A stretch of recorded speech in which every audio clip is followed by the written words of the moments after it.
రమణీయ రామయ్య సిగ్గులొలికే సీతమ్మ కళ్యాణం కాసేపట్లో నయన మనోహరంగా సాగనుంది. వరుడిగా రాములోరు, వధువుగా సీతమ్మ మిథిలా స్టేడియానికి చేరుకున్నారు. ఆ జగదభిరాముడు జంటను చూసి భక్తజనం పులకించిపోతున్నారు. శ్రీరామ జయరామ జయ జయరామ అనే భక్తుల నామస్మరణతో దక్షిణాయోధ్యపురి ప్రతిధ్వనిస్తోంది. భారీగా తరలివచ్చిన భక్తుల కోసం ఆలయ అధికారులు అన్ని ఏర్పాట్లు పూర్తి చేశారు. భద్రాచలం శ్రీరామనవమి ఉత్సవాల ఏర్పాట్లపై మా ప్రతినిధి సైదులు పూర్తి వివరాలు అందిస్తారు. సీతారాముల కళ్యాణ ఘడియలు సమీపిస్తున్నాయి. మరికొద్దిసేపట్లోనే సీతారాముల కళ్యాణం మిథిలా స్టేడియంలో జరగనుంది. ఇందుకు సంబంధించి ఇప్పటికే సీఎం రేవంత్ రెడ్డి కూడా ఖమ్మం చేరుకోవడంతో పాటు గతంలో ఎన్నడూ లేని దాదాపు 10 ఏళ్ల తర్వాత ముఖ్యమంత్రి హోదాలో రేవంత్ రెడ్డి తొలిసారిగా ముఖ్యమంత్రి కాంగ్రెస్ ప్రభుత్వం అధికారంలోకి వచ్చిన తర్వాత కళ్యాణానికి సంబంధించి కూడా పట్టు వస్త్రాలు, ముత్యాల తలంబ్రాలను తీసుకొని కూడా వస్తున్న పరిస్థితి మనం చూస్తున్నాం. మిథిలా స్టేడియాన్ని అంగరంగ వైభవంగా మొత్తం కూడా అలంకరించిన పరిస్థితి కనిపిస్తుంది. మిథిలా స్టేడియం ఒక చారిత్రకమైన కట్టడంగా మనం చెప్పుకోవచ్చు. ఎందుకంటే ఈ కట్టడం లోపలనే మనం చూస్తున్నటువంటి కళ్యాణ మిథిలా స్టేడియంలోనే శ్రీరాముడు కళ్యాణ క్రతువు మొత్తం కూడా కొనసాగుతుంది. స్వస్తి శ్రీ చంద్రమానైన శ్రీ విశ్వవాసు నామ సంవత్సరాన్ని మొత్తం కూడా అభిజిత్ లగ్నంలో ఈ కళ్యాణం ముహూర్తం ఉదయం మధ్యాహ్నం 12 గంటలకు సీతా మెడలో శ్రీరామచంద్రుడు తాళి కట్టే శుభవేళనికి కనులారా తిలకించేందుకు వేలాది మంది భక్తులు తరలి వచ్చిన పరిస్థితి గతంలో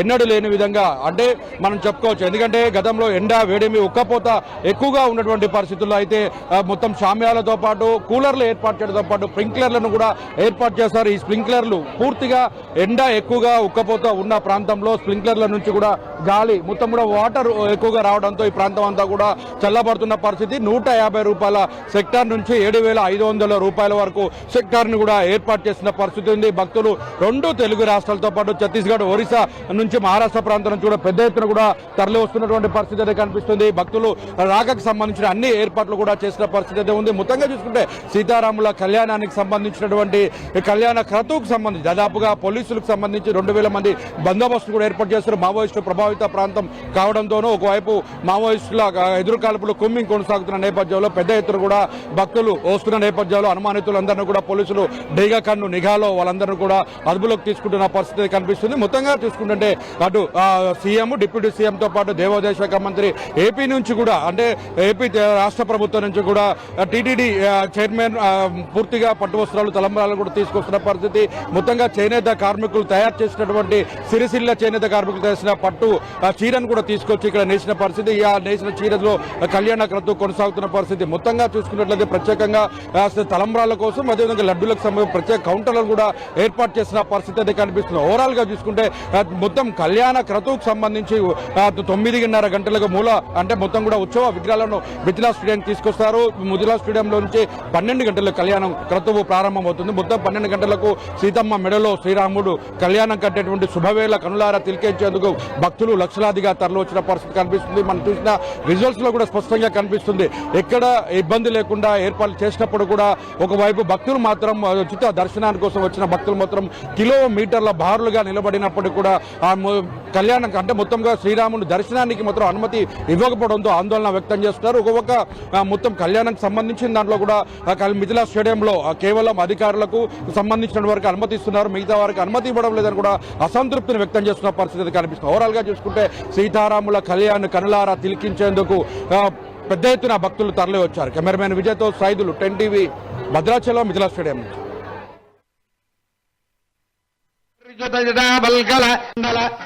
శాంతోద్దీపన నిర్గుణ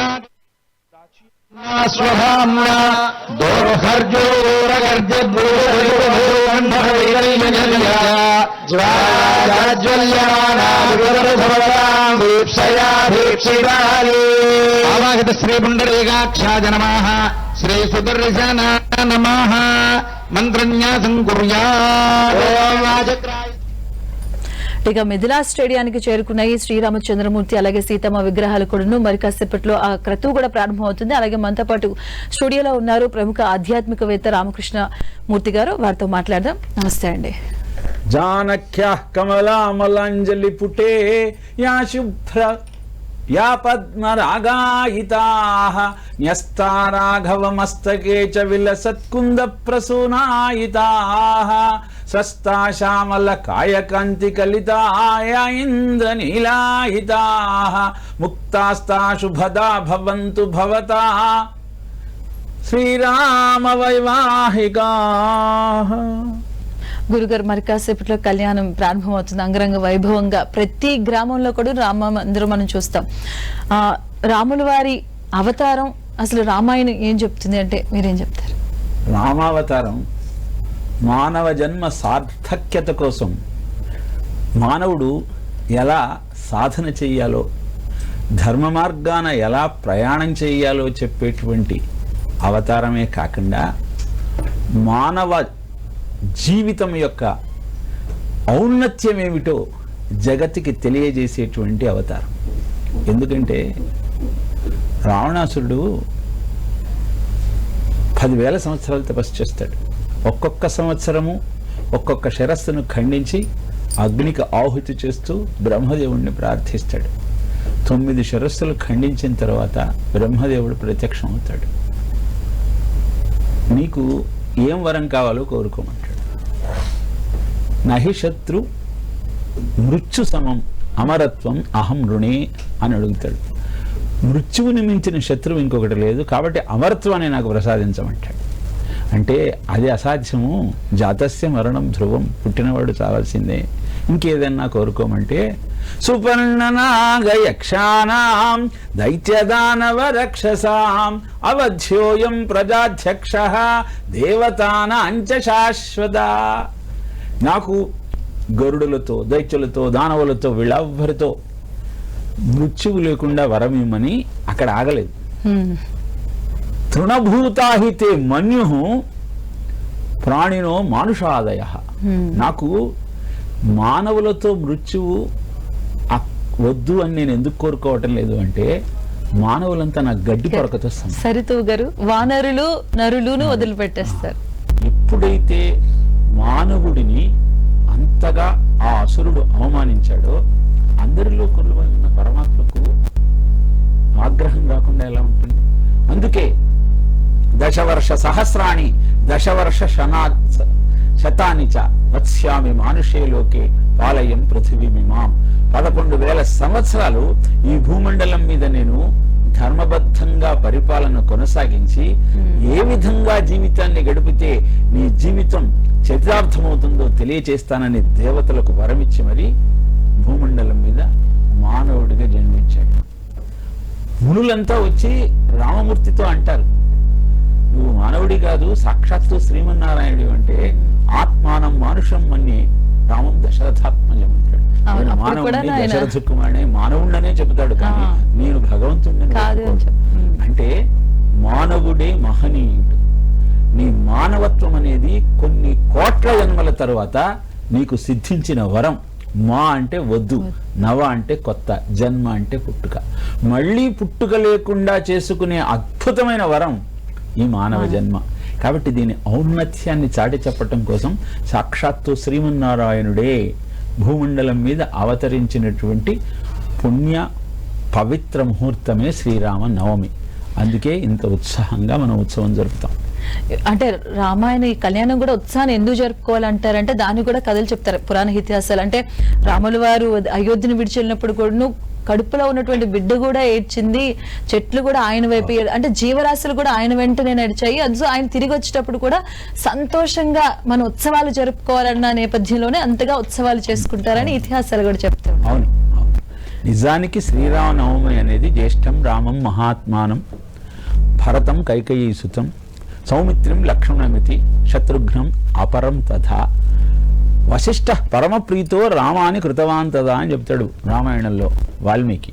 అంటే శ్రీమన్నారాయణుడు 4 అంశాలుగా భూమండలం మీద జన్మించిన తరువాత వశిష్ఠుడు రాముడికి రామాని నామకరణం చేస్తూ పొంగిపోయట.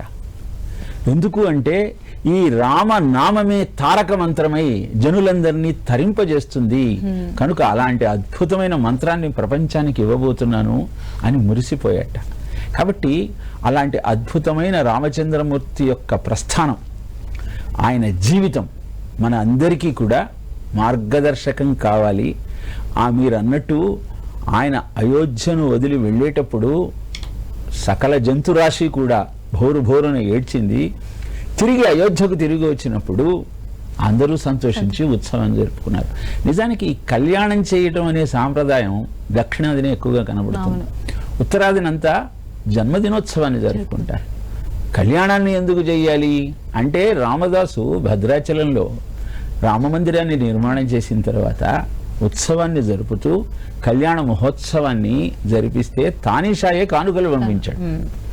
ఆ తర్వాత కాలంలో ఆ సాంప్రదాయం మృగ్యమైన తిరిగి ప్రభుత్వాల చొరవతో ఇప్పుడు ప్రభుత్వం కూడా దానిలో తమ వంతు పాత్రను పోషిస్తూ కానుకలు సమర్పిస్తూ ప్రజలందరికీ రామచంద్రమూర్తి యొక్క గొప్పతనాన్ని, ఆయన బాటలో నడవటం వల్ల కలిగే ప్రయోజనాన్ని ప్రత్యక్షంగా నిరూపిస్తూ మరి మనకు చూపించటం అనేది చాలా ముదాహమైన విషయం.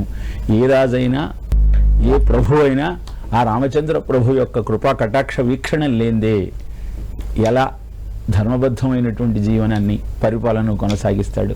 అది గుర్తించింది కాబట్టే ఏ ప్రభుత్వమైనా సహకరించే ప్రయత్నం. అందుకే అంటూ ఉంటారు రామో విగ్రహ ధర్మ అంటే, విగ్రహవాన్ ధర్మ, నిలువెత్తు రూపమే ధర్మానికి రామచంద్రమూర్తి. ఆ మాట అన్నది కూడా ఒక రాక్షసుడు మారీచుడు, రావణాసురుడు వచ్చి మారీచుడితో అంటాడు, ఆ సీతమ్మను ఎత్తుకురావాలి, నువ్వు మాయోపాయంలో వెళ్ళమంటే వద్దొద్దు, రాముడితో పెట్టుకోకు, ఇంతకుముందు 2 సార్లు నేను ఆయనతో ఇదానే అల్లరి చేద్దామని ప్రయత్నం చేసి ప్రాణం మీదికి తెచ్చుకున్నాను, కాబట్టి వద్దు అంటే వినడు. అంటే అప్పుడు చెప్తాడు, రామో విగ్రహవాన్ ధర్మ. రాముడు అంటే ఏమనుకుంటున్నావా, ధర్మానికి నిలువెత్తు రూపం. అలాంటి వాటితో పోరాటం చేస్తే అంతం మనమే అవుతాము. ఖరదూషణాదులు అనేటువంటి 14,000 లాక్షల నుండి ఒక్క బాణంతో కొట్టేశాడు. ఎందుకయ్యా మనకు, ఇప్పటికే శూర్పణఖ వచ్చి నీకు ఈ విషయం కూడా చెప్పింది కదా అని చెప్పిన వినడు అసురుడు. నిజానికి మొట్టమొదటిసారి మారీచుడు చెప్పినప్పుడు వెనక్కి వెళ్ళిపోతాడు. కానీ మళ్ళీ శూర్పణఖ ఎక్కి వెళ్ళి అతనిని ప్రోత్సహించి, లేదు నీకోసం నేను నా ముక్కు చెవులను సమర్పిస్తే నీకు ఆనందం కలిగించటం కోసం సీతమ్మ నీ దగ్గర ఉంటే నువ్వు సంతోషిస్తావని చెప్పి నేను అంత సాహసం చేస్తే నువ్వు ఎందుకని అలా కూర్చుంటావు అని చెబితే మళ్ళీ వచ్చి మారీచుడిని నియంత్రించి ఈ రామాయణ కథకు మూల కారణమయ్యాడు. అసలు రామాయణం ఏం చెప్తుందంటే ఏం చెప్పదు అని అనుకోవాలి మనం. ఎందుకంటే చిన్నప్పుడు అంటే బాలరాముడిగా ఉన్నప్పుడు ఎలా ఒక అంటే మానవాళికి మీరు అన్నట్టు ఒక గౌరవాన్ని తీసుకొచ్చింది ఆయన అవతారం. ఎందుకంటే ఒక చిన్నప్పుడు బాలుడిగా ఎలా ఉండాలి, పెద్ద తండ్రి బాటలో ఎలా నడవాలి, రాజు ప్రజల పట్ల ఎలా ఉండాలి, ఒక స్నేహితుడిగా ఎలా ఉండాలి, ఒక అన్నగా ఎలా ఉండాలి, చివరికి నాకు తెలిసి ఒక శత్రువు పట్ల కూడా ఎలా వ్యవహరించాలి అన్నది రామాయణం చెప్తుంది. అవునమ్మా, సకల ధర్మాల సారం కావ్యం రామాయణం కృష్ణం సర్వ వేదార్థ సంగ్రహం అని చెబుతాడు. సర్వ పాప ప్రశమనం దుష్టగ్రహ నివారణం. రామాయణ పారాయణ చేస్తే పాపాలన్నీ పోయి దుష్టగ్రహముల పీడ కూడా పోతుందని స్కాంద పురాణం చెబుతుంది. ఎలా పోతుంది అంటే, రాముడి యొక్క చరిత్ర చదివినవాడు ఎవరైనా ధర్మాన్ని వీడి సంచరించాలన్న ఆలోచనతో ఉండడు, దాన్ని దూరం పెట్టేస్తాడు. అధర్మము యొక్క ప్రభావం ఎంత తీవ్రంగా ఉంటుంది, జీవితాన్ని ఎలా ప్రభావితం చేస్తుంది అన్న విషయాన్ని రాముడు చాలా మందికి, చాలా భరతుడు వచ్చి అడుగుతాడు, నువ్వు తిరిగి మళ్ళీ రమ్మని అయోధ్యకి. అక్కడ అద్భుతంగా రామ భరత సంవాదం ఉంటుంది. అన్న పట్ల తమ్ముడు ఎలా వ్యవహరించాలి, తమ్ముడితో ఉంటే ఎలా ఉంటుంది, అలాగే భార్యాభర్తల దాంపత్య జీవితాన్ని కూడా అదొక రాముల వారిదే. ఎందుకంటే రామాయణం ఏం చెప్పదు, అసలు అన్నీ చెప్తుంది. అంటే మానవుడు పుట్టినప్పటి నుంచి చివరి వరకు ఒక శత్రువుడి పట్ల కూడా ఎలా వ్యవహరించాలి అన్నది కూడాను మనకి రామాయణం చెప్తుంది. ప్రతి క్షణము ఎలా గడపాలి, ప్రతి వ్యక్తితో బుద్ధిమాన్ మధురాభాషి పూర్వభాషి ప్రియం వద ఎలా మాట్లాడాలో చెప్తుందమ్మా రామాయణం. మనం సామాన్యంగా ఒక మిత్రుడు కలిసిన వాడు ముందర మనతో మాట్లాడాలనుకుంటాం, అది మన అహంకారం కదా. అది నీకు మంచి సాంగత్యాన్ని సాన్నిహిత్యాన్ని ఏర్పాటు చేయదు. అందుకే రాముడు ఏం చేస్తాడు అంటే, పూర్వభాషి మితభాషి స్మితభాషి అంటారు రాముడి గురించి చెప్తూ. మొట్టమొదట తానే పలకరిస్తాడు. పలకరించగానే ఎవరికైనా ఏమనిపిస్తుంది, తన గోడంతా చెప్పుకోవాలనిపిస్తుంది. ప్రతివాడికి తన గురించి తాను చెప్పుకోవడం చాలా ఇష్టం. అసలు ఇష్టం లేదంటే ఎదుటివాడి గురించి చెప్తుంటే వినటం. అందుకే రాముడు ఏం చేస్తాడు, ముందర తానే పలకరించి వాడు చెప్పేదంతా వింటాడు. తరువాత సలహా కూడా ప్రియం వదహ, ఎదుటివాడికి ఆనందాన్ని ఇచ్చే విధంగా మాట్లాడతాడు. అందుకే సత్యం బ్రూయాత్ ప్రియం బ్రూయాత్ నబ్రూయాత్ సత్యమ ప్రియం ప్రియంచ నానృతం బ్రూయాత్ ఏష ధర్మ సనాతః అని మనుధర్మశాస్త్రం తెలియజేస్తుంది. నువ్వు మాట్లాడేటప్పుడు సత్యమే మాట్లాడు, అది ప్రియంగా మాట్లాడు, ప్రియంగా ఉండాలని అబద్ధం చెప్పకు. ఇలా ఎలా మాట్లాడాలో మనుధర్మశాస్త్రంలో తెలియజేస్తే దాన్ని ఆచరించి చూపిన మహానుభావుడు మానవతామూర్తి సాక్షాత్తు శ్రీమన్నారాయణుడు.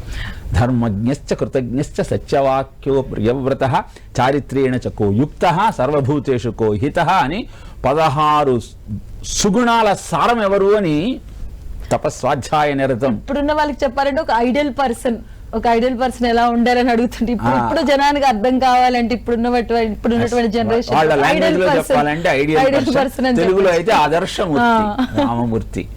ఆయన మాటలు వింటూ ఉంటే ఆయన నడిచిన బాటలో మనం నడవటానికి మనం ప్రేరణ పొంది అద్భుతమైనటువంటి పేరు ప్రఖ్యాతులతో జీవితం అంతా ఆనందంగా గడపచ్చు. అందుకే కదా 28 చతుర్యుగాలు గడిచినా ఆ సీతారామ కళ్యాణాన్ని వాడ ఊరు ఎంత అంగరంగ వైభవంగా జరుపుకుంటాం. ఇన్ని సంవత్సరాల తర్వాత కూడా ఇంకా రామచంద్రమూర్తి మన గుండెలలో గూడు కట్టుకొని మనకు మార్గదర్శకం చేస్తూ ఉన్నాడు అంటే ఆయన చరిత్ర ఎంత గొప్పది.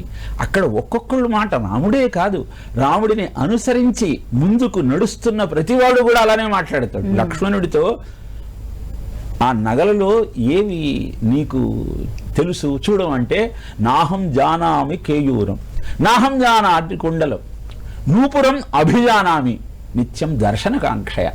నాకు ఆమె చెవులకు పెట్టుకునేటువంటి కుండలాలు ఎలా ఉంటాయో తెలియదు, కేయూరాలు ఎలా ఉంటాయో తెలీదు.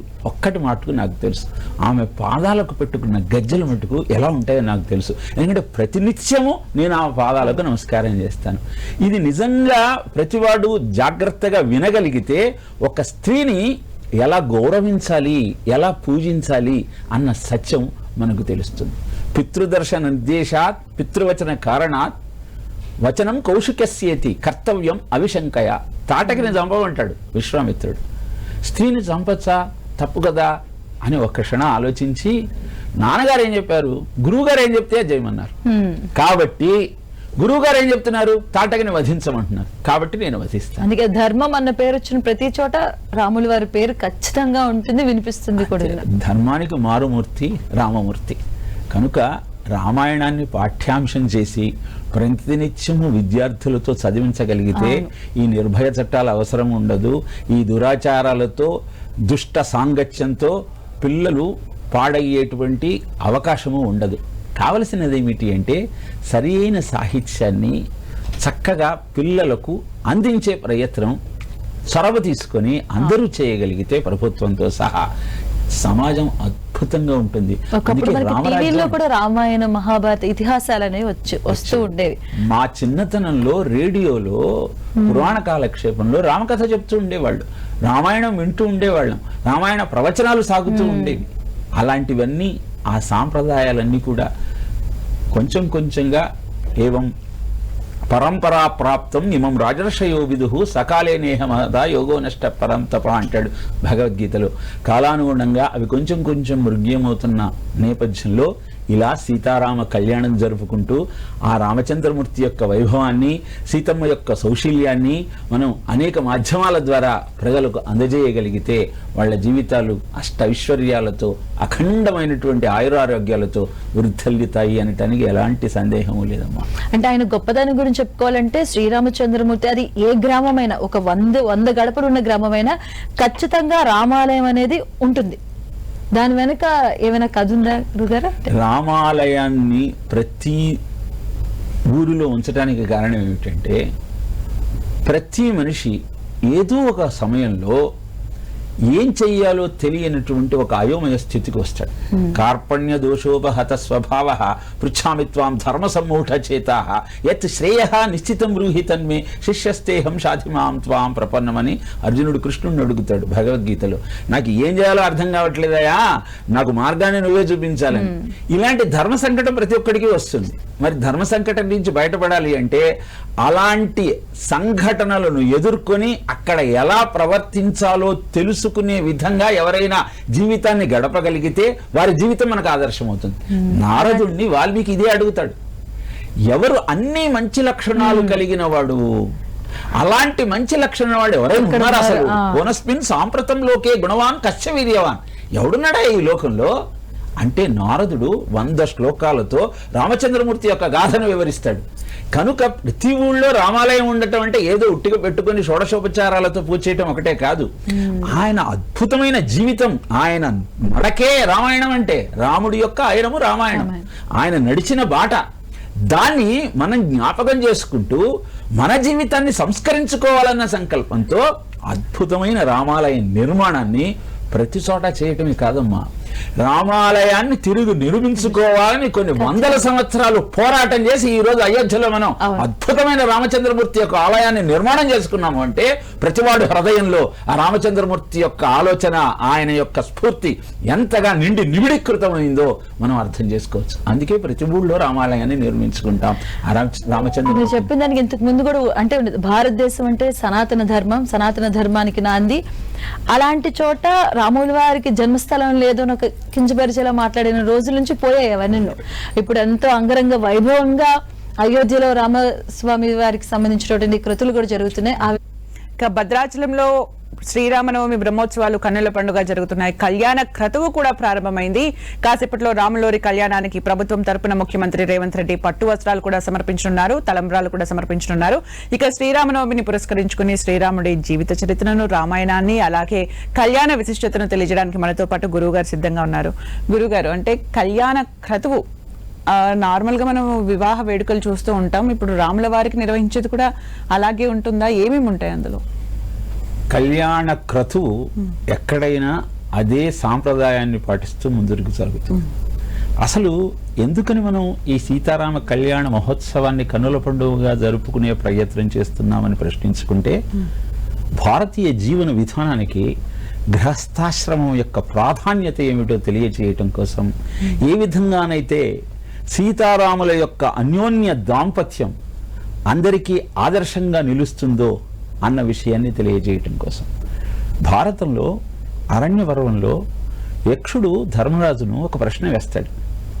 ధర్మశ్చ అర్థకామశ్చ పరస్పర విరోధినః తేషాం నిత్య విరుద్ధానాం కథం ఏకత్వ సంగతి. అంటే మనం ధర్మార్థ కామమోక్షాలు అంటాం కదా, ధర్మం అంటే ఏ విధంగా జీవితాన్ని గడపాలని తెలియజేసేది. అర్థ సంచయనంలో నువ్వు ఎక్కడో అక్కడ ధర్మాన్ని తప్పేటువంటి అవకాశం ఉంది. కామాన్ని అందుకోవటంలో కూడా ధర్మ మార్గానికి విరుద్ధమైనటువంటి జీవితాన్ని గడపాల్సిన అగత్యం ఏర్పడుతుంది ఒక్కొక్కసారి. మరి ధర్మానికి మోక్షానికి అనుసంధానంగా ఈ అర్థకామాలను ఎలా పెట్టారయ్యా అని అడుగుతాడు. దానికి ధర్మరాజు ఒక అద్భుతమైన సమాధానం చెప్తాడు. అర్థకామముల వలన అధర్మమైన జీవితం సొంతమవుతుంది, దాన్ని అవలంబించాల్సిన అవసరం ఏర్పడుతుంది అనటంలో ఎలాంటి సందేహము లేదయా. ఆ దోషాలను పోగొట్టుకోవటం కోసమే వివాహం చేసుకొని భార్య ద్వారా ఆ దోషాన్ని పోగొట్టుకోవాలి. అందుకే మనకు వివాహ క్రతువులో ఒక మాట చెప్పిస్తారు వధువుతో, గార్హపత్యాయ దేవాహ మైహం త్వాం అదుహు. అంటే గృహస్థ జీవితాన్ని గడపటం కోసము, ధర్మబద్ధమైన జీవితం ద్వారా మోక్షాన్ని పొందటం కోసము, అర్థకామముల యొక్క దోషాన్ని తీసివేయటం కోసము నేను నిన్ను భార్యగా స్వీకరిస్తున్నాను అని చెప్పటమే కాకుండా, శాస్త్రం ఒక అద్భుతమైన మాట చెప్తుంది. భార్యగా నువ్వు ఒక్కసారి ఒక యువతిని నీ ఇంటికి ఆహ్వానించిన తర్వాత నువ్వు సంచయనం చేసిన ధనాన్నంతా ఆమెకు స్వాధీనం చేయాలి. ఎందుకు ఖర్చు పెడుతున్నావు, దేనికి ఖర్చు పెడుతున్నావు అని కూడా ప్రశ్నించద్దు. మూర్ధాం ప్రతిపదారోహ్య, నా శిరస్సు మీద కూర్చొని నా ఇంటిని ధనబద్ధంగా నడిపించే బాధ్యత నీదే అని ఆమెకు ఆ అధికారాన్ని ఇచ్చేయాలి. సఖా సప్తపదాభవా, నాకు కలిసి నాతో ముందుకు నడిచే ప్రయత్నం చెయ్యి. ఇలా అర్థకామాలలో ఉన్నటువంటి దోషాన్ని తీసివేయటం కోసమే భార్యను నువ్వు ఆహ్వానించి సమానశీలాం గృహమేధిధేను. భాగవతంలో కర్దమ మహాముని అంటాడు, శ్రీమన్నారాయణుని ప్రార్థిస్తూ, నన్ను బ్రహ్మదేవుడు ఈ సంతతిని పెంచుతూ సృష్టిని పెంచమనేటువంటి ఆజ్ఞ ఇచ్చాడు, కనుక నాకు నా శీలంతో, నా ఆచారాలతో, నా వ్యవహారాలతో సమానమైనటువంటి సౌశీల్యం కలిగినటువంటి యువతిని భార్యగా అందించు అని ప్రార్థిస్తాడు. వెనకటికి భార్య కావాలి అంటే ఈ కన్సల్టెన్సీ ఏజెన్సీ దగ్గరికి వెళ్ళేవాళ్ళు కాదు, వాళ్ళు తపస్సు చేసేవాళ్ళు. తపశ్శక్తి కారణంగా వారికి ఉత్తమోత్తమైనటువంటి కన్య భార్యగా దొరికేది. ఇది మనకు పురాణాలలో తెలుస్తున్న సత్యం. కనుక ఇప్పుడు మనం సీతారామ కళ్యాణ ఘట్టాన్ని కేవలమే దక్షిణాదిన ఉత్తమోత్తమంగా ఎందుకు జరుపుకుంటాము అంటే, ఈ గృహస్థ జీవితంలోని గొప్పతనాన్ని మనం ఆచరిస్తూ మన జీవితాన్ని సార్థక్యం చేసుకొని శివుని మది విష్ణు హృది ఆడది అని దేవతామూర్తులంతా ఏ విధంగానైతే స్త్రీకి సమభాగాన్నిచ్చి వారి జీవితాన్ని గడిపారో అలా నువ్వు కూడా భార్య ఆధారంగా జీవితాన్ని ముందుకు నడిపించు. మరి అలా సీతమ్మ ఏమన్నా మార్గదర్శకం చేసిందా రాముడికి అన్నటువంటి సందేహం కలుగుతుంది. రామాయణంలో 2-3 చోట్ల ఈ ప్రస్తావన వస్తుంది. వారి సంభాషణ చాలా అద్భుతంగా ఉంటుంది. ఈయన అరణ్యవాసానికి వెళ్ళటానికి సిద్ధమవుతాడు. సీతమ్మ అంటుంది నేను వస్తాను. నువ్వు ఉండలేవు అక్కడంతా కూడా కీకారణ్యము, ఇలా అంతఃపురంలో ఉన్న సౌకర్యాలు అక్కడ ఉండవు అంటే, నా పితా నా ఆత్మనో ఆత్మ నా మాత నా సఖీజనాహ పతిరేకో గతిస్తదా. భార్యకు భర్తే సర్వస్వం. నేను ఎందుకు రావాలంటున్నావు కదా నువ్వు, ఏది ప్రస్థతి దుర్గస్థం, నువ్వు అరణ్యాలకు వెళుతున్నావు కదా, వనం అజైవ రాఘవ, ఇవాళే నువ్వు వెళుతున్నట్టయితే మీకు మార్గంలో ఉన్నటువంటి ఆ కుశములు ఏవైతే అంటే అరణ్యాలలో ఈ తపస్సు చేసుకునే ముని కుమారులంతా అవసరమైన దర్భలను కత్తితో ఖండించి తీసుకొస్తారు నిత్యము యజ్ఞయాగాదులు. ఆ వదిలివేసినటువంటి ఆ దర్భలు ఏవైతే ఉంటాయో చాలా బాడీగా ఉంటాయి, అవి పాదాలలో గుచ్చుకుంటే చాలా గాయం అవుతుంది. అందుకే అగ్రతస్తే గమిష్యామి మృదునంతి కుశకంటకాన్, నీ ముందర నేను నడుస్తాను, వాటన్నింటినీ నేను ఖండించుకుంటూ వెళ్ళిపోతాను, అప్పుడు నీ మార్గం సుగమం అవుతుంది. అంటే మనం అర్థం చేసుకోవాల్సింది ఏంటంటే, ప్రతి గృహస్థు జీవితాన్ని గడిపేటప్పుడు అనేకమైన సమస్యలు ఎదురవుతూ ఉంటాయి. భార్య మంత్రిగా ముందర నిలబడి మార్గదర్శకం చేసినప్పుడే ఆ గృహం స్వర్గసీమ అవుతుంది. అలానే రాముడికి సీతమ్మకు ఇంకొక సంఘటన జరుగుతుంది. రాముడు మునులందరికీ అభయం ఇస్తాడు, ఈ రాక్షసుల బారి నుంచి మిమ్మల్ని రక్షిస్తాను. అక్కడ కుప్పలుగా ఎముకల గూళ్ళు ఉంటాయి, అంతమంది మునులను రాక్షసులంతా సంహరిస్తూ ఉంటారు. నేనున్నాను కాబట్టి మీకు భయం లేదు అంటే, ఇప్పుడు సీతమ్మ అంటుంది, మనం ఇక్కడ 14 సంవత్సరాలు వనవాసం చేయడానికి వచ్చాం, మనం ఏదో మన ముని జీవితం గడిపి వెళ్ళిపోదాం, ఎందుకని రాక్షసులతో మనకు గొడవ అని ఒక కథ చెప్తుంది. వెనకటికి ఒక ముని తపస్సు చేసుకుందామని అరణ్యానికి వస్తే ఇంద్రుడు తన ఖడ్గాన్ని ఆయన దగ్గర ఉంచి వెళ్ళిపోయాడు. దగ్గర ఖడ్గం ఉంది కదా అని ఈయన దాన్ని లీలగా తిప్పుతూ ముందర చెట్లకున్న ఆకులను, తర్వాత కొమ్మలను కొట్టి, తర్వాత క్రూర జంతువులను ఆ ఖడ్గంతో సంహరించి తరువాత ఒక పెద్ద రాక్షసుడిగా మారిపోయాడు. ఇలా మనం మునులను రక్షిద్దామన్న ఆలోచనతో ఈ రాక్షసులతో వైరం పెట్టుకుంటే మన ప్రవృత్తి కూడా మారుతుందేమో అని ఇలాంటి సంభాషణ జరిగితే రాముడు అంటాడు, భరతుడు అయోధ్యను పరిపాలిస్తుంటే ఆయన ఏలికలో ఉన్న ఈ అరణ్యాన్ని నన్ను సంరక్షించమంటూ నాకు ఆజ్ఞ ఉన్నట్టుగా నేను భావిస్తూ ఉన్నాను, కనుక వీళ్ళని రక్షించాల్సిన బాధ్యత నాకున్నది. క్షత్రాత్ త్రాయతే ఇతి క్షత్రియ, ఎదుటివాడిని దెబ్బ నుంచి రక్షించిన వాడే క్షత్రియుడు అవుతాడు అని భార్యాభర్తల మధ్య ఏ సంఘటనలు జరుగుతాయో వాటన్నింటినీ రామాయణంలో చిత్రీకరించి ఇలా ఉంటుందా నీ జీవితం. కాబట్టి రాముణ్ణి ఆదర్శంగా చేసుకొని సీతమ్మ యొక్క సందేశాన్ని గ్రహిస్తూ నువ్వు జీవితాన్ని గడపగలిగితే అద్భుతంగా ఉంటుంది. ఇక ఆ సీతారామ కళ్యాణ ఘట్టాన్ని మనం కాసేపట్లో చూడబోతున్నాం. అక్కడ జరిగిన సంఘటన ఇది రామాయణంలో లేదు, కానీ వింటుంటే మటుకు చాలా అద్భుతంగా ఉంటుంది. సీతమ్మ రామయ్య ఇద్దరు వివాహం చేసుకుంటున్నారు. ఆ దృశ్యం చాలా కమనీయంగా ఉంది. తలంబ్రాలు పోసుకుంటున్నారు ఒకళ్ళ మీద ఒకళ్ళు. రాముడు ఆ తలంబ్రాలన్నింటినీ సీతమ్మ మీద పోస్తూ సీత తలెత్తితే ఒక్కసారి చూద్దాం అనుకున్నాడు. సీతమ్మ తల ఎట్టడానికి చాలా వేచి చూశాడు, కానీ సీతమ్మ తలెత్తలేదు. నిరాశతో ఆ కార్యక్రమం అంతా అయిన తర్వాత ఏకాంతంలో ఉన్నప్పుడు సీతమ్మను ప్రశ్నించాడు. శ్రీరామనవమి ప్రత్యేక డిస్కషన్ కి పునః స్వాగతం. గురుగారు చెప్తున్నారు సీతారాముల వారి మధ్య జరుగుతున్న సంభాషణ గురించి. అలా ఏకాంతంలో ఉన్నప్పుడు రామచంద్రమూర్తి సీతమ్మను ప్రశ్నించాడు. నేను తలంబ్రాలు నీ శిరస్సు మీద వేస్తున్న సమయంలో నీ ముఖారవిందం ఎలా ఉంటుందో చూడాలన్నటువంటి ఆలోచనతో చాలా తాపత్రయపడ్డాను. ఎందుకు నువ్వు తలెత్తి నా వైపు చూడలేదు అంటే సీతమ్మ అన్నది, మీరు రత్నాలు మణులతో కూడినటువంటి ఆ తలంబ్రాలు నా మీద పోస్తున్నప్పుడు మీ ముఖారవిందాన్ని చూడాలని నాకు అనిపిస్తుంది కదా.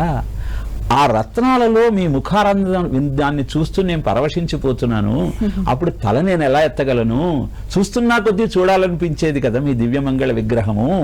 క్షణం క్షణం ఎన్నవతాముపైతి తదేవ రూపం రమణీయతాయాహ అన్నది రామ అన్న శబ్దానికి అర్థం. చూస్తున్నా కొద్దీ ఇంకా చూడాలనిపించే అద్భుతమైన సౌందర్యమే రామచంద్రమూర్తి యొక్క అద్భుతమైన దివ్యమంగళ రూపం. యత్రైలోక్యమహీయశోపి మహితం సమ్మోహనం మోహనాత్ కాంతం కాంతి నిధానతోపి మధురం మాధుర్యధుర్యాదపి కాంచిత్ కాంచన కాంచనాంచిత లసత్ పీతాంబరాలంబిని అంటూ ఆయన దివ్యమంగళ విగ్రహాన్ని నారాయణీయంలో వర్ణిస్తాడు. కనుక అలాంటి అద్భుతమైనటువంటి సౌందర్యాన్ని చూస్తూ సీతమ్మ కూడా పరవశించి తలెత్తాలన్న ధ్యాస లేకుండా ఆ మణులలో రామచంద్రమూర్తి యొక్క రూపాన్ని చూస్తూ కూర్చుందిట. రామాయణంలో లేదు, కానీ ఈ సంఘటన వింటూ ఉంటే హృదయం ఆర్ద్రమవుతుంది. అంత గొప్పది వారి దాంపత్యం. అందుకే ఈ శ్రీరామ నవమి నాడు నిజానికి రాముడి జన్మదినోత్సవం అయినా వారి కళ్యాణ మహోత్సవాన్ని మనం జ్ఞాపకం చేసుకుంటూ రామచంద్రమూర్తి సీతమ్మల అద్భుతమైనటువంటి స్వరూపాలను ప్రతిష్ఠించుకొని వారిని మనసారా కొలుస్తూ ఆ కమనీయ దృశ్యాన్ని కళ్ళారా చూస్తూ అద్భుతమైన ఆ ఘట్టాన్ని జ్ఞాపకం చేసుకుంటాం. అదే సీతారామ కళ్యాణం జరుపుకోవటంలోని లౌకికమైన రహస్యం. అయితే ఇంకా ఆధ్యాత్మిక రహస్యం ఏమిటి అంటే, సీతమ్మ అంటే నీలో ఉన్న జీవాత్మ, రామయ్య అంటే పరమాత్మ, హనుమంతుడు మనస్సు అంటే చంచలమైనదిగా చంచలం హి మన కృష్ణ ప్రమాధి బలవదృఢం తస్యాహం నిగ్రహం అని చూసిరమ్మంటే కాల్చి వచ్చేటి చంచలమైన తత్వానికి మనస్సుకు ఆయన చిహ్నం. ఈ మనస్సు ఎప్పుడైతే ఆ పరమాత్మను ఆశ్రయిస్తుందో అప్పుడు బుద్ధి ప్రచోదనమయ్యి సీతమ్మ జాడ కనుక్కొని పరమాత్మకు నివేదించింది. అలా నువ్వు కూడా నీలో ఉన్నటువంటి ఆత్మస్వరూపాన్ని దర్శించి పరమాత్మ సాయుధ్యాన్ని పొందాలి అనుకుంటే సీతారామ కళ్యాణాన్ని జరుపుకుంటూ జీవ బ్రహ్మైక సిద్ధాంతం ఆంతర్యాన్ని గ్రహిస్తూ జీవితాన్ని ధన్యం చేసుకోమని చెప్పటమే ఆధ్యాత్మిక రహస్యం. అందుకని సుందరకాండలో మొట్టమొదటి శ్లోకం ఏంటంటే, తతో రావణనీతాయా సీతాయా శత్రుకర్షణ ఏష పదమన్వేష్టం చారణాచరితే పది. అంటే అర్థము, రావణుని చేత అపహరింపబడిన సీత యొక్క మార్గమును వెతుకుటకై హనుమంతుడు ఆకాశంలో గమనాన్ని శక్తిగా కలిగిన చారుణుల మార్గంలో వెళ్ళాడు. ఇప్పుడు ప్రతివాడిలో కూడా ఆ చైతన్యం ఉన్నది. దాన్ని రావణుడు అపహరించాడు. అంటే నీ యొక్క ఆసురి అలవాట్లు దురలవాట్ల కారణంగా నీ చైతన్యాన్ని నువ్వు గుర్తించలేకపోతున్నావు. ఇప్పుడు శత్రుకర్షణైన హనుమంతుడు, ఇక్కడ హనుమంతుడిని శత్రుకర్షణుడు అని సంబోధించటంలోని కారణం ఏమిటంటే, ప్రతి వాళ్ళలో 6 దోషాలు ఉంటాయి. నిద్ర, తంద్ర, భయం, క్రోధం, ఆలస్యం, దీర్ఘసూత్రత అని. ఈ 6 గుణాలను నువ్వు జయించగలిగితే అప్పుడు నువ్వు శత్రుకర్షణుడు అవుతావు. ఆకాశ గమనం నీకు శక్తిగా దొరికి నువ్వు సీతమ్మను వెతుక్కొని ఆ జాడను రామయ్యకు చెప్పిన హనుమంతుడిలాగా అద్భుతమైనటువంటి జీవ బ్రహ్మైక సిద్ధిని పొందగలుగుతావు. అందుకే హనుమంతుడు ఏమంటాడంటే, నా శక్తి ఏమీ లేదు, యథా రాఘవ నిర్ముక్త శరశ్వసన విక్రమ గచ్చే తద్వద్గమిష్యామి లంకాం రావణ పాలితం అంటాడు. నాదేమీ లేదు, నేను రాముడు వదిలిన బాణాన్ని. ఆ బాణం ఎటు వెళ్ళాలో నిర్దేశించేది ఆయనే. అలానే వెళ్ళి రావణుడి లంకలో ఉన్న సీతమ్మ జాడ కొనుక్కొని రామచంద్రమూర్తికి తెలియజేస్తాను అంటాడు. కనుక ఇట్లా ఇహపరాలను రెండింటినీ సాధించుకోవటం కోసం చేసే సాధన క్రమమే సీతారామ కళ్యాణ ఘట్టంగా మనం జరుపుకునే ఈ కమనీయ దృశ్యము యొక్క ఆంతర్యంగా మనం భావించవచ్చమ్మా. రామాయణంలో గురువు గారు, భరత శత్రుఘ్నులు ఉన్నప్పటికీ కూడా లక్ష్మణుడే రాముడి వెంట ఉండడానికి కారణం ఏంటి? అసలు రామ లక్ష్మణ భరత శత్రుఘ్నుల యొక్క జనంలోని ఆంతర్యం ఏమిటో ఒకసారి పరిశీలిస్తే మీకు ఎందుకు లక్ష్మణుడు రాముడికి సన్నిహితంగా ఉన్నాడు, శత్రుఘ్నుడు భరతుడికి సన్నిహితంగా ఉన్నాడు అన్నది అర్థమవుతుంది. ధర్మార్థ కామమోక్షాలనే చతుర్విధ పురుషార్థాలకు సంకేతాలే నారాయణుడి యొక్క ఈ 4 అంశాలు. రామో విగ్రహవాన్ ధర్మ అన్నాం కనుక రాముడు ధర్మానికి ప్రతీక అయితే భరతుడు మోక్షానికి ప్రతీక. ఇక సుమిత్రకు కవలలు జన్మించారు అనడంలో అర్థం ఏమిటి అంటే అర్థకామాలే లక్ష్మణ శత్రుఘ్నులు. ఇప్పుడు నీ అర్థ సంచయనం అంతా ధర్మబద్ధంగా ఉండాలి కనుక లక్ష్మణుడు రాముడితో ఉంటాడు. కామిగాని వాడు మోక్షకామిగాడు అంటారు. కాబట్టి నీ కామం ఏమై ఉండాలి, మోక్షమై ఉండాలి. అందుకే భరతుడితో శత్రుఘ్నుడు ఉంటాడు. ఇలా రామలక్ష్మణ భరత శత్రుఘ్నులని 4 నారాయణుడి అంశాల ద్వారా రామాయణము చతుర్విధ పురుషార్థముల యొక్క ఆంతర్యాన్ని సవిస్తరంగా మనకు తెలియజేసింది. కనుక అద్భుతమైనటువంటి రామాయణాన్ని పారాయణ చేస్తూ రాముడు పునర్వసు నక్షత్రం నాడు విలంబీనామ సంవత్సరంలో కర్కాటక లగ్నంలో పునర్వసు నక్షత్రంలో జన్మించాడు. పునర్వసు అంటే అర్థం ఏమిటి అంటే పునః వసు, పునః అంటే మళ్ళీ, వసు అంటే సంపద. అంటే తిరిగి నువ్వు కోల్పోయిన వైభవాన్నంతా పొందాలని నువ్వు భావిస్తే పునర్వసు నక్షత్రం నుంచి మళ్ళీ పునర్వసు నక్షత్రం వచ్చేదాకా 27-28 రోజులలో మొత్తం రామాయణాన్ని పారాయణ చేయమని మనకు ఒక సాంప్రదాయం ఉన్నది. దాన్ని పునర్వసు రామాయణ పారాయణ యజ్ఞము అంటారు. అలా రామాయణం అంటేనే అద్భుతమైన ధర్మాలనన్నీ బోధిస్తూ ఇహపరాలను రెండింటినీ నీకు అందజేసే అద్భుతమైన విజ్ఞానం. అందుకే సీతారామ కళ్యాణాన్ని ఎవరైతే చూస్తారో వాళ్లకు పెళ్ళిళ్ళు జరుగుతాయి అని చెప్పగానే అప్పటికే పెళ్ళైన వాళ్ళకి సందేహం కలుగుతుంది. ఆల్రెడీ మాకు పెళ్ళి అయిపోయింది కదా అంటే కళ్యాణం అంటే కేవలం వివాహం అనే కాదు, నీకు అవసరమైన శుభాలనన్నింటినీ అందించే ఉత్తమోత్తమైన యజ్ఞమే సీతారామ కళ్యాణం. ఉత్తరే దివసే బ్రహ్మన్ ఫల్గుణీభ్యాం మనీషిణః వైవాహికం ప్రశస్తంతు భగో యత్ర ప్రజాపతి అని వివాహాన్ని సంకల్పించినప్పుడు జనకుడు శతానందుడు, అటు పక్కన దశరథుడు వశిష్ఠుడు వీళ్ళంతా సమావేశమై ఎప్పుడు నిర్ణయించాలి అన్నారు. పునర్వసు నాడే నిర్ణయించలే వాళ్ళు. ఉత్తర ఫల్గుణి నక్షత్రం అయితే మంచిది, ఎందుకంటే వివాహం అయిన తర్వాత సంతానాన్ని పొందాలి అంటే ఉత్తర ఫల్గుణి నక్షత్రంలో వివాహం చేసినట్టయితే అది చాలా ఉపయుక్తము అని చెప్పి అక్కడ చర్చ జరుగుతుంది. మరి మనం పునర్వసు నక్షత్రం నాడే కళ్యాణం ఎందుకు జరుపుతున్నాం, శ్రీరామ నవమి నాడు ఎందుకు జరుపుతున్నాం అంటే ఏ రోజైతే రామచంద్రమూర్తి భూమండలం మీద అవతరించాడో అంతకంటే శుభముహూర్తం ఏమున్నది. ఆయన కళ్యాణం ఎలానో సీతమ్మతో జరిపి అద్భుతమైనటువంటి ధర్మ మార్గంలో నువ్వు ప్రయాణం చేయడానికి అవసరమైనటువంటి విధి విధానాలన్నింటినీ తెలియజేశాడు. ఆయన జన్మదినోత్సవాన్ని జరుపుకుంటూ ఆ సీతారాముల కళ్యాణాన్ని గుర్తు చేసుకుంటూ నీకు అవసరమైనటువంటి సంపదలను ఆయురారోగ్య ఐశ్వర్యాలను నువ్వు పొందటం కోసం ఆయన యొక్క అద్భుతమైన చరిత్రను నువ్వు గుర్తు చేసుకో అని చెప్పటమే అద్భుతమైన సీతారామ కళ్యాణ ఘట్టాన్ని మనం కమనీయంగా జరుపుకోవటం, లక్ష్మణుడు రాముడి వెంట శత్రుఘ్నుడు భరతుని వెంట సంచరించటంలోని ఆంతర్యం. వేద వర్ణనీయమౌ నామముతో విధిరుద్రాలకు మేల్మేయు రూపముతో మోద సదనమగు పటు చరితముతో ఆయన నామము రూపము గాథ ఈ 3 కూడా మన కనువిప్పు కలిగించి మన జీవితాన్ని సరైన మార్గంలో మనం నడిపించుకోవడం కోసం అవసరమైన సాధనాలు.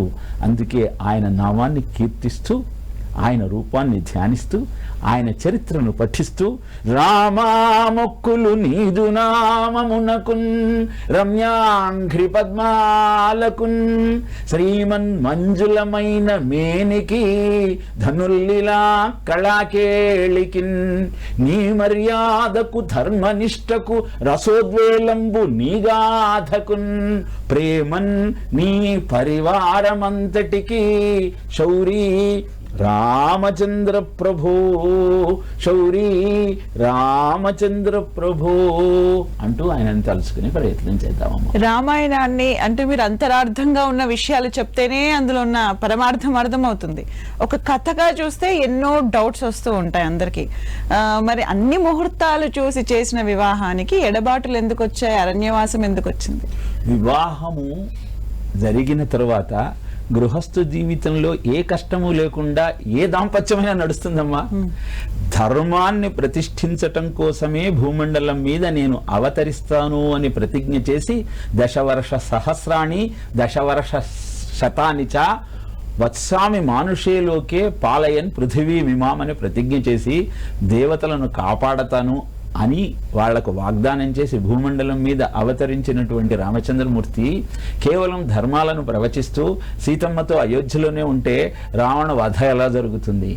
అందుకే రావణుని యొక్క ప్రకృతి తెలుసు కనుక వాడికి అవకాశం ఇవ్వటం కోసమే ఈ ఎత్తుగడ వేసి వాడిని వధించి లోకాలను ఆ రావణాసురుడి బారి నుంచి కాపాడినటువంటి మహామహిమాన్విత మూర్తి, మానవతామూర్తి రామచంద్రమూర్తి.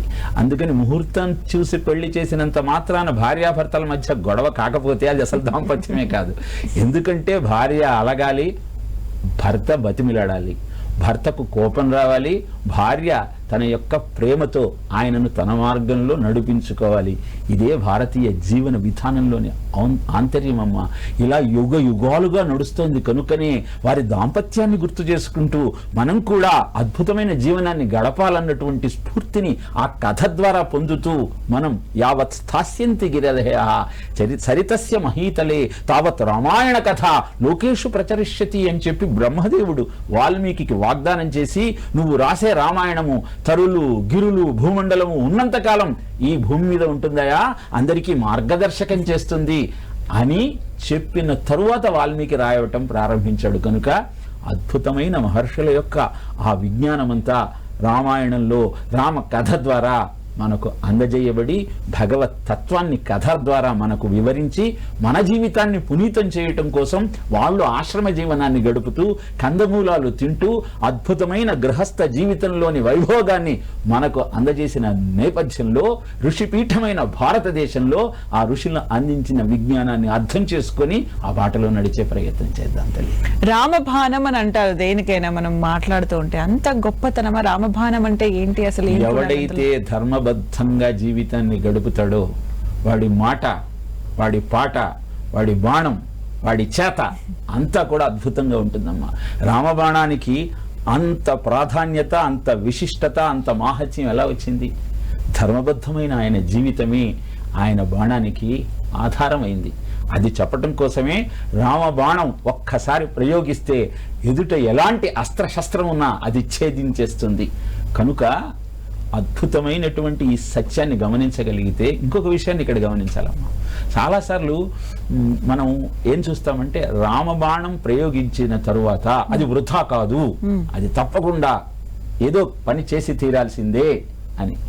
ఏమిటిది? బాణం ఏముంది, ఎక్కుపెట్టి వదిలేస్తే దూరం పడిపోతుంది కదా అని చాలా మందికి సందేహం వస్తుంది. కానీ మనకు సైన్స్లో శక్తి నిత్యత్వ సూత్రం, law of conservation of energy అని ఉంటుంది. Wherever there is energy, it has to do some work. Yeah. Energy can neither be created nor be destroyed. It has to change its form only. అలా రామబాణం అనేది ఒక శక్తివంతమైన మంత్రపూతమైనటువంటి అస్త్రము. అది ప్రయోగించినప్పుడు ఏదో ఒక పని చేయాలి, లేకపోతే అది వృధా. శక్తి అనేది వృధా కాదు అన్నటువంటి శక్తి నిత్యత్వ సూత్రాన్ని వాల్మీకి రామాయణంలో కృతయుగంలోనే మనకు అందజేశాడు. కనుక రామాయణం కేవలం జీవనానికి అవసరమైనటువంటి మౌలిక సూత్రాలను చెప్పటమే కాదు, అంతర్గతంగా ఉన్న అద్భుతమైన విజ్ఞాన గణి అని మనం ఈ సందర్భంలో తెలుసుకోవచ్చు. రామాయణం అనేది మంత్రశాస్త్రము, తంత్రశాస్త్రము, జ్యోతిష శాస్త్రము, విజ్ఞాన శాస్త్రము, ఖగోళ శాస్త్రము, ఇలా అన్నింటి కలయిక. కొన్ని కోట్ల బీజాక్షరాలతో నిండి ఉన్న మంత్రశాస్త్రం. దాన్ని పారాయణ చేయటం వల్ల ఏ ఏ ఘట్టాన్ని పారాయణ చేస్తే ఏ ఫలితం పొందవచ్చో కూడా మంత్రశాస్త్రం తెలియజేసింది. కనుక రామాయణాన్ని అభ్యాసం చేస్తూ రామబాణం యొక్క ప్రాశస్త్యాన్ని గుర్తిస్తూ ఆ ప్రాశస్త్యము ఆ మహత్తు దానికి కలగటానికి కారణం రాముడి యొక్క ధర్మబద్ధమైన జీవనమే అన్న విషయాన్ని గమనిస్తూ మన జీవితాన్ని మనం ధర్మబద్ధంగా గడిపినప్పుడు నిజానికి మనం చాలాసార్లు ఒక మాట అంటుంటాం. మన బాస్ మీద కోపం వచ్చింది అనుకోండి ఆఫీస్లో, నా పని నేను చేస్తా, ఆయనతో నాకు సంబంధం లేదు, ఆయన మీద విరక్తి పుట్టినప్పుడు. అంటే అర్థం ఏంటి? ఇంతకాలం నీ ధర్మాన్ని నువ్వు సరిగ్గా నిర్వర్తించటం లేదు కాబట్టి నీ బాస్ యొక్క కరుణా కటాక్ష వీక్షణాల కోసం ప్రాకులాడావు. నీ సమయాన్ని నువ్వు సరిగ్గా వినియోగిస్తూ నీ బాధ్యతను నువ్వు ధర్మబద్ధంగా నెరవేరుస్తే నువ్వు ఎవరికి భయపడాల్సిన అవసరం లేదు. ఇలా మనకు కూడా తెలుసు, రాముడు మనకిచ్చిన స్ఫూర్తి ఏంటంటే ఏ పనైనా ఏ ధర్మమైనా నువ్వు సక్రమంగా నెరవేర్చగలిగినప్పుడు నువ్వు ఎవరికీ భయపడాల్సిన పని లేదని చెప్పటమే రామబాణం యొక్క విశిష్టతను ఇంత వివరంగా మనకు తెలియజేస్తుంది.